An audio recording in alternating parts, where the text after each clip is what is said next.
Today in History, November 14. 565, death of Byzantine Emperor Justinian I, whose reign saw the completion of the Hagia Sophia and codification of Roman law. 1687, Reverend Increase Mather returns to Boston from England after helping end the oppressive rule of Governor Edmund Andros in colonial Massachusetts. 1765, the Stamp Act. Congress in New York petitions King George III and Parliament to repeal the Stamp Act, one of the first united colonial actions against British rule. 1851, Herman Melville's novel Moby-Dick, first published in the United States, after debuting in the UK a month earlier. 1889, journalist Nellie Bly, Elizabeth Cochran, begins her record-breaking trip around the world, inspired by Jules Verne's Around the World in 80 Days. She completes the journey in 72 days. 1910, Eugene Ely makes the first airplane takeoff from a ship, the USS Birmingham, near Norfolk, Virginia, the birth of naval aviation. 1918, Czechoslovakia's National Assembly elects Tomáš Masaryk as its first president following World War I.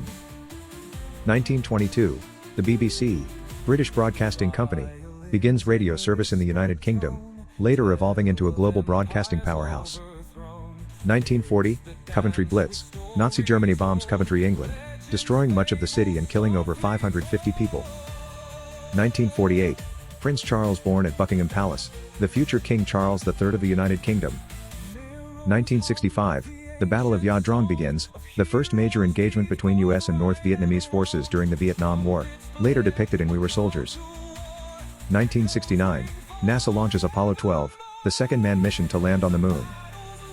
1971, Mariner 9 becomes the first spacecraft to orbit another planet, Mars, sending back detailed images of its surface. 1982, Lech Walesa, Polish labor leader, released from prison after 11 months of internment by the communist government. 1994, the first fare-paying passengers travel through the Channel Tunnel, between England and France. 2003, the British government's Emergency Powers Act expires, officially ending laws introduced during World War II. 2012, Xi Jinping becomes General Secretary of the Chinese Communist Party, marking the beginning of his leadership. 2014, European Space Agency's Rosetta mission lands the Philae probe on Comet 67P, the first ever landing on a comet. For more history and other knowledge, please like, follow and subscribe.